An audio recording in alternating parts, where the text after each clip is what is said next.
જય ગૌ માતા। આ વાછડો દેવ થઈ ગયેલ છે, જેની જાણ જીવદયા ગ્રુપને થતા અત્યારે અમે એને સમાધિ દેવા માટેની વ્યવસ્થા કરાવીએ છીએ।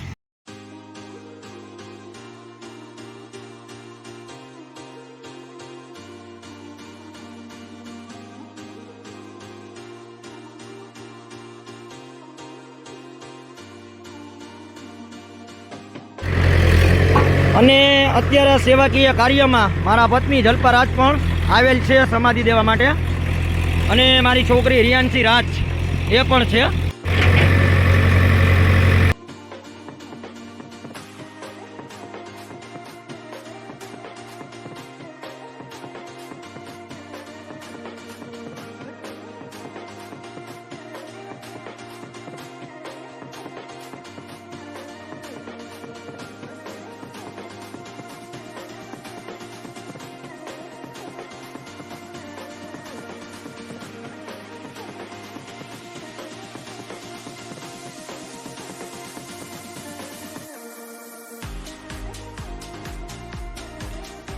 જય ગૌ માતા। માળિયાહાટીના જીવદયા ગ્રુપ આ વાછરડો દેવ થતા તાત્કાલિક જીવદયા ગ્રુપના બધા સભ્યો આવી અને હિન્દુ રીત રિવાજ પ્રમાણે સમાધિ આપેલી છે।